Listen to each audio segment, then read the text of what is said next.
रामू अब भी कभी कभी रात में महसूस करता कि कोई उसे देख रहा है, लेकिन इस बार वह जानता था कि यह सिर्फ हवा नहीं, बल्कि किसी और की परछाई थी। कहीं से कोई फिर से लौटने की कोशिश कर रहा था।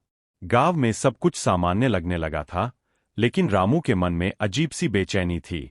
उसे ऐसा महसूस हो रहा था कि दानव पूरी तरह से मरा नहीं है, बल्कि कहीं न कहीं उसकी शक्ति अब भी बनी हुई है। हर रात उसे अजीब सपने आते, जिनमें कोई भारी आवाज में कहता, यह अंत नहीं है, मैं फिर लौटूंगा, इस बार पहले से भी ज्यादा शक्तिशाली बनकर। एक रात गांव के लोग अचानक तेज चीखों की आवाज से जाग गए। जब वे बाहर निकले तो देखा कि गांव के दक्षिणी हिस्से में 3 घर जल रहे थे। आग इतनी तेज थी कि बुझाने की कोई कोशिश काम नहीं आ रही थी।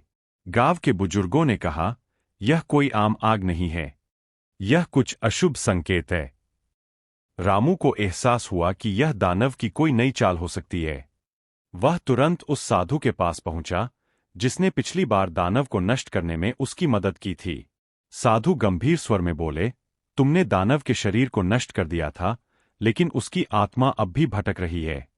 वह अब और भी शक्तिशाली रूप में लौटने की कोशिश कर रहा है। इसे रोकना होगा, नहीं तो पूरा गांव तबाह हो जाएगा।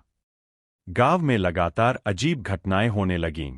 कुओं का पानी लाल हो जाता, घरों के दरवाजे रात में अपने आप खुल जाते, और कई लोगों ने किसी परछाई को अपने आसपास महसूस किया।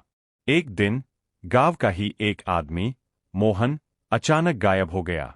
जब लोग उसे खोजने जंगल की ओर गए, तो वे एक भयानक दृश्य देखकर दहल उठे। मोहन का शरीर अधजला पड़ा था, और उसके चेहरे पर डरावनी चीख की झलक अब भी जमी हुई थी।